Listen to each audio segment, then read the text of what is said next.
Today's guest was told before he even started school that he probably wouldn't amount to much. Decades later, he found himself mentoring soldiers on the front line of one of the world's most brutal conflicts. Paul Roberts joins me today. Welcome to the Dave Pamah Show. I'm Dave Pamah. Around the world, we often judge people by labels that are placed on them early in life, whether that's in healthcare, education, the military, or after they've returned home from conflict. But systems don't always predict people. Today's guest is Paul Roberts. His life began with a traumatic birth that left doctors questioning whether he would survive, let alone thrive.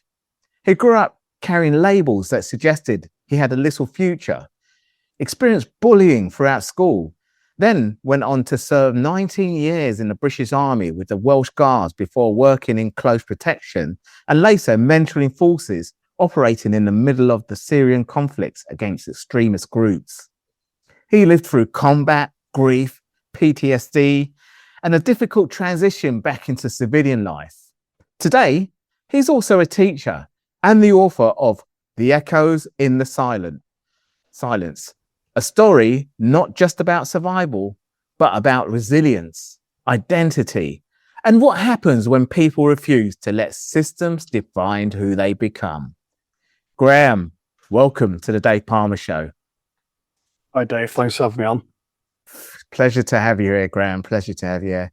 And Graham, when you look back over your life, from those first days in the incubator, through being written off at school, to standing in a war zone, mentoring soldiers, which part of that journey do you think changed who you became the most and why? That's a good question, Dave. I think it's the latter part that changed me. It actually made me realize that I could actually achieve greatness rather than being labeled with someone who couldn't achieve anything in his life. Mm. So we discussed, my military career. Yeah. And excuse me, when I was a child, obviously, I kind of believed nothing would be achievable. Yeah. And whether joining the army gave me that purpose, gave me that belief I could actually achieve. Yeah.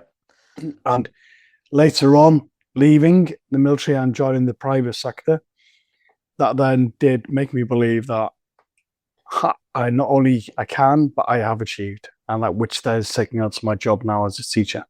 Yeah, because it's actually quite hard for some soldiers to go back into civilian life, isn't it? Some soldiers don't make it, some do, Yeah, I mean, I still struggle now. I'll be perfectly honest. Transitioning to civilian life is quite difficult. Yeah. That is one of the big topics, hot topics, isn't it? Really. I know they do a lot of programs out there for ex-military. Obviously, we're not talking about officers, like the top brass, and but you know what I mean. Anyway, yeah, it's different for firefighting because obviously, I worked with 50% ex-military when I joined the fire brigade. It was just 20 years before that. It was only for military only. After World War II, that's where it was. It was like, all right, okay, yeah. I didn't know that as well. I obviously checked. But obviously they had to civilianize it a bit. So it was like 50% people, but I think it's only about 25%, 20%. But there's still quite a lot of ex-military that attracted to the obviously emergency services, police and ambulance even, so. Interesting fact as well. I mean, after the Second World War, a lot of the Household Division soldiers went to Palestine to join their police force. Oh, really? Oh, that's an interesting fact. Well, I mean, it was a different Palestine to where, obviously, Israel didn't exist then as well because there weren't no politics then, all that stuff happened after. A lot of stuff happened. Certainly after the war, there was a lot of stuff happening around the world, which, is kind of still ripples of it now. But you're a soldier. Right. You've been around the world with these combats. You know more than me, so... so let's go back to the question. So which part of that journey do you think changed who you became the most and why? I think the Syrian conflict had changed me. Yeah. Growing up, I faced barriers. As you said earlier, Dave, I was bullied at school. Yeah. But that gave me the early resilience, you could argue, that has helped me to deal with trauma. Yeah. The thing with trauma, it kind of lays dormant until when you're completely relaxed, and that's when it comes out, so to speak. But going back to the Syria conflict, Yeah. it was a brutal conflict. Yeah. It lasts a long time, didn't it? Yeah, I mean, it started in 2011, during the uprising. That's right. There was quite a few uprising, and then that was the longest one, wasn't it? Out of Tunisia and Egypt. Oh, was it Egypt? Egypt had one. They call it the Arab Spring, the so-called Arab Spring. The Arab Spring. Ooh, yeah. Sorry. Yeah. So that, I mean, it changed me because what's in of humans in that conflict did make me understand that we're not all the same. We had, the enemy, which obviously I won't discuss names. What they were doing to other humans was absolutely, there's no other word to describe it but barbaric. Yeah. And witnessing this, it's a hell of a thing to see, Dave. I'm not gonna lie, the human brain can take so much trauma, but then once it's experienced extreme trauma, it does affect. I'm afraid it does. Yeah, no. Yeah. I mean, I haven't seen as much, obviously, certainly people would know that probably the military sees more than any other frontline type of job like that. I've been to serious incidents, but not obviously, because the thing is, you're also next people, you could be killed, and you're next to someone that could have been killed. I mean, I'm sorry, I don't want to bring it up like that. I don't know if it's happened, but no, it's a fact. David's absolutely fine. I have been in those scenarios, I mean, it's the same with me. I've been in that situation. Do you see what I mean? Because it's the same. Firefighters is the next closest to where, but the enemy is a fire. Do you see what I mean? Rather than, well, it could be people as well. That's very true.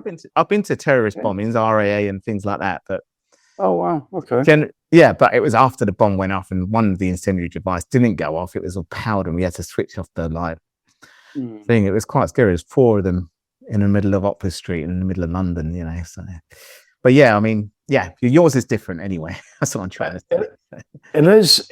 I mean, when you experience someone being shot next to you, when you experience being shot at. Yeah, exactly. Yeah, that's the different thing altogether, isn't it? There's a difference between wanting to engage back and just giving up. And I found myself in a few situations where I actually just gave up and, just waited to die. Yeah. And it's so annoying because the age-old question, was it worth it? I'm not going to go down the road talking politics, but it's just a complex, it's such a, it's a complex situation to be talking about, I think. Yeah. And again, when you're mentoring Indigenous forces, dare I say that? Yeah. When these guys are not actually doing the stuff that you're training them to do to survive, when they get themselves killed, it's quite annoying. I found myself getting quite angry because they died because they weren't employing the skills I taught them. So what pressures aren't visible to people watching the news then? Sorry, say again. What pressures aren't visible to people watching the news about Syria and Iraq? I think it's key to understand that when you're a soldier, or dare I say a private contractor working in these environments, it's not just the case of picking up a weapon or defending yourself. It's a psychological impact it has as well. It's not just a case of having a bad day, but these thoughts, like I said, they lie dormant, and when you finish, they pop up, like popping candy. They just go boom, boom, boom, and fall around you. You have no idea how to deal with it. You haven't got the skills to cope, if that makes sense. I think what I would like, I suppose, society to understand is we've got this misconception that Syria is this bad land, okay, it in terms of the geopolitics, you could argue it is. In terms of the people, they're actually really nice people. They absolutely love Britain. Yeah. One funny story. We were driving through a town which I will call K12. One of the guys on a motorbike, a little 125, was wearing a Welsh rugby top. Yeah. I've been It's such a obviously traveling, and I know people know it, Britain quite well, and especially with football, Yeah. it's celebrate, they know the Premier League because it's Yeah. like, it's a bit like, everybody knows the cricket leagues mostly in India and Pakistan, that's like the Premier League of cricket, it's like, everybody goes there to play and get paid a lot of money, So, but yeah, for UK, that's, But we go to different countries. We nurture indigenous forces, but we come home with the trauma. What we see, and I've wrote it in my book. My book's here actually. Echoes in the Silence. Echoes of Silence. That's it. Yeah, Sorry, Echoes in the Silence. Echoes in the Silence. In the Silence. Sorry about that. Yeah. Anyone watching on it, although it's an audio first podcast, it can be seen on video in YouTube, so anyone can head over there and see the book. And we're gonna just get you to plug it later anyway. Yeah. Oh, sorry. Yeah. But I wanted to really just put all my trauma down, because like a firefighter, when you experience to traumatic events, it does stick. And when I came home, I thought it was absolutely all fine. And to the point I was left in my own without busy things around me, and I started to struggle. I started to drink quite heavily. I was taking painkillers. One of the strong signs of PTSD anyway. I mean, I had the same kind of situation, and I was an ex-athlete, so it's like, but some athletes drink heavily for the pressure of fame as well. Some very famous Olympic athletes have, gone down. Okay. Yeah. Well, I mean, it's like Ricky Hatton, the boxer, he kind of had, that was pressure from boxing. Do you see what I mean? Of course. Yeah. What's his name? I can't remember his name now. Phelps, is it? The swimmer. Oh, yeah. He had an alcohol problem. Yeah. But it's the pressure from fame, and that sort of sport, you don't really do that. He knows full well. He probably took that sport when he was 10, like I did, and you just don't do that. You're around it, and there's a drinking culture in our type of job anyway, and even that's done for self-medicating anyway, isn't it? Yeah, it is. So. But I mean, every night I was taking painkillers. My wife didn't know. Yeah, so I started. Well, I don't want to go into it. Yeah. But I started having nightmares. I didn't really. Yeah, I know. Tell anyone. But my wife. I used to have those as well. I still do sometimes, but not as much. So. Yeah, I started to. So in one scenario in Syria, I was literally 15 meters away from an enemy. We were in a firefight. Yeah. Didn't expect it. I kind of froze. Fight or freeze. I froze. And I started to see this face. I'm talking about when I'm home now. I started to see a face in the corner of every room. It was like a demon kind of face. Long eyes, sunken in. Long face, creamish face, and it was laughing at me, sometimes screaming at me, sometimes just smiling at me. I just couldn't get rid of this face. It was getting worse and worse and worse. My wife could see I was digressing quite a bit. So and then, I wanted to take my own life. Which ultimately that's the lowest point. But then I lost my mum, lost my sister to cancer. They both died in this journey as well. So I just felt like at this time, I was just surrounded by death. I just couldn't take it anymore. So I did reach out. I did reach out to a company called Veterans Wales. They help, veterans who are struggling with mental health. And then being a typical bloke, I went to the months, give me the tools. I thought sorted and fixed. Off I go. Oh my God, worst mistake ever. I went even worse. Got arrested, all the rest of it. So I am back, and then she then progressed me on to speak to a doctor in the NHS. Oh, okay. Yeah, that's good. And then he put me on medication. I was very reluctant to take this medication initially. I just put in a bedside drawer, being a typical bloke. I'm not doing meds, no chance I'm not doing it. Got worse and worse and worse. And then I decided to take it. And it started to work. So I was given quetiapine, which is an antipsychotic. So I was seeing things. So that was to counter that. Yeah. And I was given sertraline, which is an antidepressant, which works hand in hand with that.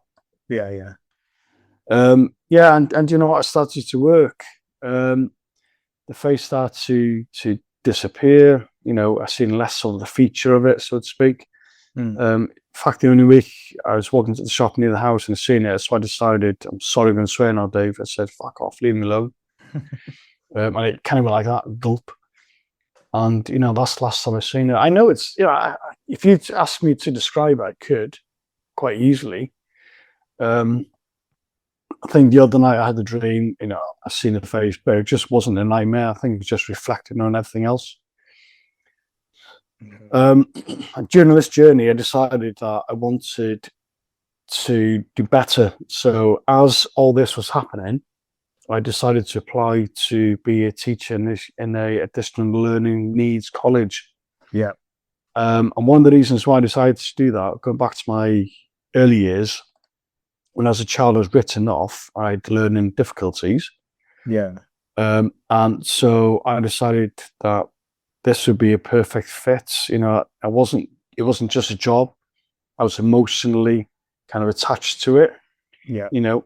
So I applied, got the job, and all the students, they kind of, I'm not Peter Pan, but they seem to follow me. I think they see something in me as I see something in them as well.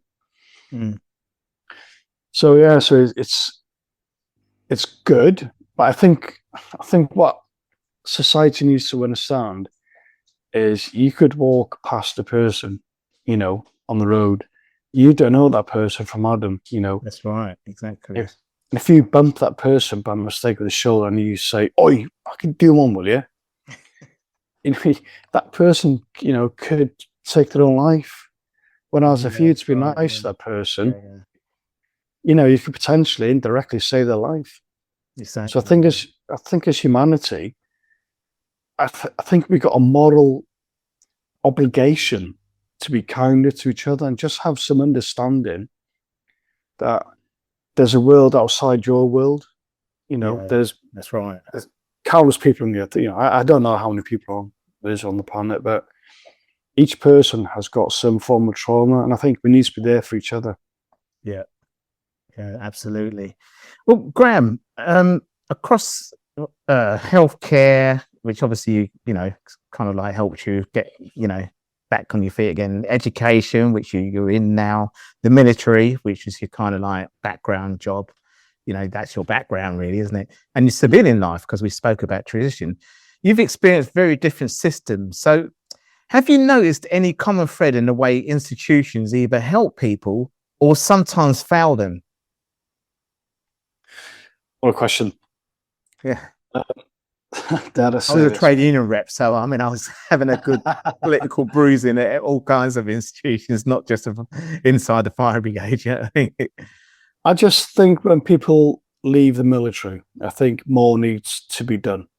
There is a very robust transitional pathway to help you get a job, but I just think more needs to be done for the psychological transition as well. Yeah. In the military, you so to speak, your rent's paid, your gas is paid, etc. You're looked after. But being a civvy, you're not looked after. You're on your own. So I think the military, that they need to consider helping people who are transitioning from being in the military to civilian street. Yeah. How to not just find a job, but how to actually be a civvy. Yeah. It's quite hard being a civvy because you have to. If you Yeah, it's make a a mistake in different world. military, you get told off and that's it. You're forgotten. In civil street, if you make a mistake, you're potentially getting sacked. And if you get sacked, you lose your livelihood. Well, that's it, your livelihood, and then basically struggling, aren't you? Yeah. Yeah. I mean, there's loads of people on the streets. There's loads. Yeah. That's the thing. Although it is quite tough in the military, in comparison to, as I say, all the other frontline type of jobs like the one I did. So that's the thing, because I mean, mine is kind of more of a civilian role, if you like. You go home and you're in civilian life. Once you take your uniform off, you're always around the military when you're in the military. Even if you go back home to your parents, you could get called up. I worked with military, and that was, had to go to Falkland all of a sudden at a drop of a hat and leave the family and Christmas. It's like that's how much you're around the military. That's it. Do you know what? Actually, it's a very good point you made there. After 19 years in the Welsh Guards, I never relaxed, because you could get a phone call. As little things like, oh, someone hasn't turned up for a guard, you need to go on guard. You never relax. No, that's right. Yeah. Yeah. I mean, a second close state is police officers because they're always on duty, even when they're off duty as well. That's part of their contract as well, you see. So, yeah. Well, before we go, let's just tell people where they can find your book and more about you, what you do. Yeah, so it's not a book I'm promoting. It's a memoir? It's a story. Oh, right. Okay. Yeah. Yeah, it's a memoir. It's there's been thousands and there's been millions of books written before. What I've actually done is I've written a absolute real human touch. Yeah. I've not glorified war. No. I've actually wrote what it's actually like to be in a traumatic experience and what it's like to transition and what it's like to receive help and how to get help. Yeah. But the book is available on Amazon. Yeah. Like I say, Echoes in the Silence. There's Kindle, paperback and hardback. Yeah. They can just literally go to the search bar and find it that way and put your name in. Yeah. And they'll find it. There's loads of stories in the book. It starts from my birth, 1976, and actually finished till, up to a couple of years ago. Yeah. And anyone who has or is, dealing with trauma, I'm not selling the book, like I said, Dave. I'm selling the story. You want to get your story out there, basically. Yeah, I think it'll resonate with a lot of people, and I'm hoping someone will read the book and go, oh, actually, I can resonate with that. I can get help. So I want people to get confidence. Anyone can be brave, doing heroic things is, it's an act of bravery.